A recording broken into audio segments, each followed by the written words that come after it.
अस्सलाम वालेकुम बिरामा, क्या हाल है? ठीक हो बिरामा? थोड़े वास्ते ट्रैक्टर ले आंदा है जी, फोर्ड 46 का मॉडल है 1986। टोटल ट्रैक्टर जेन्युइन है जी। तो थोड़ा पता है जी चनियोट दे तो मैं फोर्ड ही है जी, और तो गड्डी ही कोई नहीं। तो मैं क्या बिरामा ने एक नवा तोहफा भी खा छड़िए।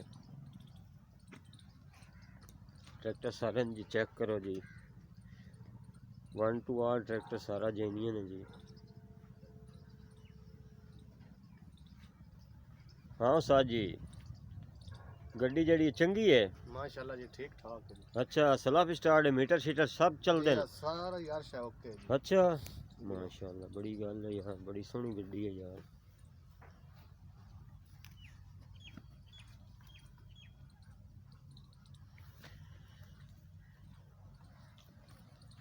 टोटल जेन्युइन है जी हाँ। अच्छा, बड़े टायर रिम लाए हो ना? जी लाए। अच्छा, इन आलू शालू का काम कर दे हो? जी हाँ। सही है।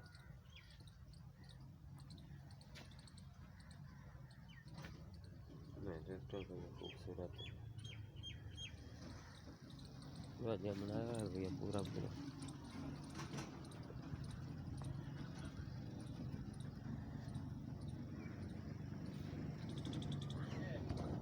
क्या 2 मिनट दे नहीं वीडियो बना के नट चढ़ू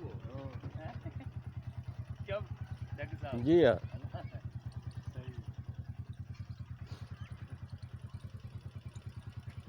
स्टार्ट करके ना दूआ पासा सिर्फ कर छड़ बस, ऐसे दोपते हैं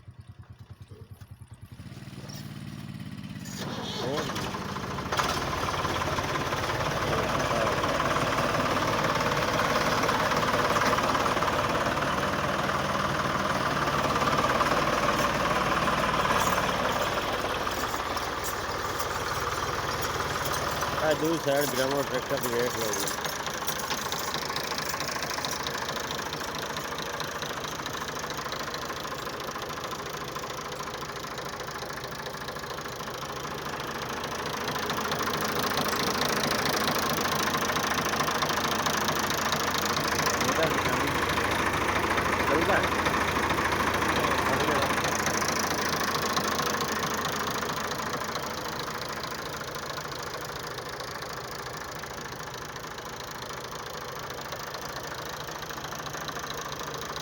ठीक है।